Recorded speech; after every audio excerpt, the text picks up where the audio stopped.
Podcasts on UNC-TV.org are made possible through the financial contributions of viewers like you, who invite you to join them in supporting UNC-TV.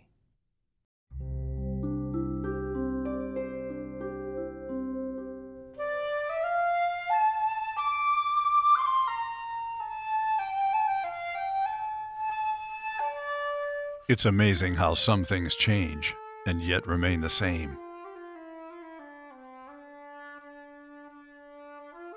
What began as a wealthy patron's desire to perpetuate mountain crafts and lift up the people who made them has, in just over 100 years, blossomed into one of our state's and America's most well-regarded craft stores.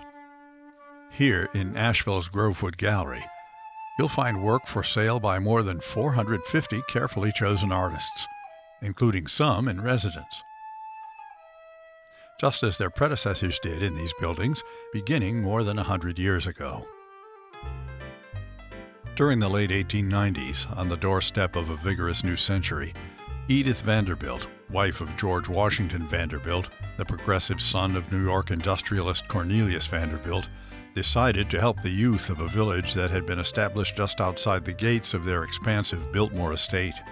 The fruit of that small beginning became Biltmore Estate Industries in 1901. The business grew, including woodworking and the spinning and weaving of locally sourced wool into cloth. After the death of George Vanderbilt in 1912, architect and builder Fred Seeley purchased the business and moved it to 7 English-style cottages next to his father-in-law's new Grove Park Inn, giving birth to Biltmore Industries, which proved to be an extraordinarily beneficial move. Grove Park Inn, they advertised it as the finest resort hotel in the world. So he did get rich and famous people to come to Asheville. I tell people, anytime anybody got their picture in the paper over 3 times in a good light, he wanted to make sure they had homespun on it. And he was very successful at doing that. Homespun was the brand name Seeley chose for his new venture, and he was a master at spreading it around. When they would come to Grove Park Inn, Fred Seeley would make sure he made their way over to his little factory here to see the cloth being made. And of course, most of those folks were fascinated by it. And when they left, he made sure they had some cloth. And then his next advertisement would be, Henry Ford wears homespun. Thomas Edison wears homespun. President whoever, Wilson, Hoover, Coolidge, wears homespun. After Fred Seeley's death in 1942, the textile business declined. Enter the scene local automobile dealer and entrepreneur Harry Blomberg, who, according to his daughters, never turned down a good real estate deal. He was always buying. He got a good deal. Yeah, he did get a good deal, but he was always buying property. He loved property. Yeah. He always said they're not making any more land. He said God is not making any more land. Right. So he bought property every opportunity he got. He didn't sell it, he just bought it. Harry kept the weaving going up until '81. He ran these buildings as the homespun shops, which became a very popular place. An antique car museum was added in 1965. I do love this car. 53,000 miles. Oh my God.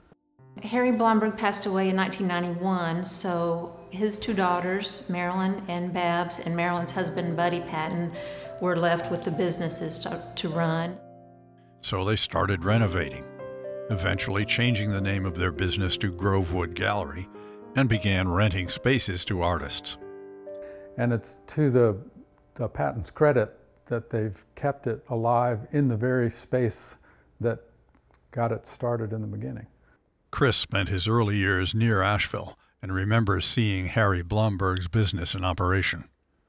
And I'll never forget going into the what's now the Antique Car Museum, which was, they had 40 looms running in there at that time. And the sound of those looms going simultaneously was just incredible. Beautiful, beautiful work that they were doing. Kind of opened my eyes a little bit to, here are these guys and they just sit here all day, but look what they get at the end of it, what they were able to produce. Chris cares a lot about the history of Asheville in the area, and he saw himself fitting in here, and he definitely does. Chris creates lovely, high-end wooden flutes in his Grovewood studio, instruments in demand worldwide for their dark, rich tone. He uses African blackwood and other rare woods, which he ages for 10 years. Abel flute head joints, parts sterling silver, are carefully finished and voiced, assuring that each instrument has that distinctive Abel sound. This is Kate Steinbeck, Chris's wife, whom we could listen to all day should time allow.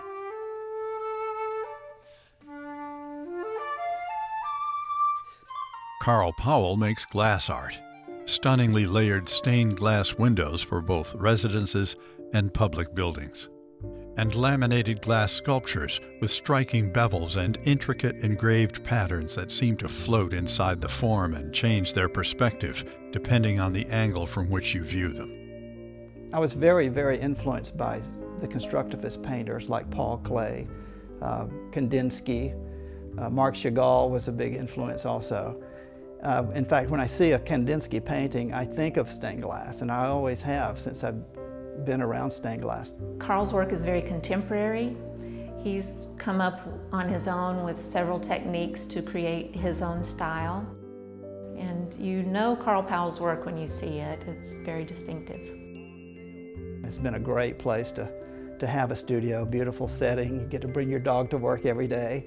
And of course, it's nice being next door to the Grove Park Inn and get some of that traffic through here. So here I am. We love metalsmithing, but we love crafting. We like to make things with our hands. And that's one thing about these buildings is they have that feeling that there's been a lot of making, a lot of craft. Kathleen and Tom have to know the different properties. I mean, they work with silver, gold, pewter, bronze, copper, pearls, diamonds. They work with so many different materials, and they have a very broad knowledge of everything in metals. Their work is substantial. It has a lot of design to it. The process they use to reproduce a finished piece of jewelry is fascinating and complex. First, they create a mold, then a wax model, followed by casting and finishing. And finally, they end up with a piece of art. Not every artist is a fit for Grovewood, either for studio consideration or representation in the gallery. Their work has to match the gallery's look and feel, price points, and professionalism. We only represent work from the United States, and our mission really is to show that to our visitors, to show them what artists make in this country that really is professionally done and also affordable, that people can live with and enjoy. Another mission is to just make our visitors feel good when they come here, to make them welcome and feel at home here, because it's a warm and inviting space. 26,000 visitors a year would likely agree. And we'd like to think that the many people who helped create and build what has become Grovewood Gallery over the years would as well, were they here to see what has become of the seeds they planted. Oh, look, isn't that beautiful? Podcasts on UNC-TV.org are made possible through the financial contributions of viewers like you, who invite you to join them in supporting UNC-TV.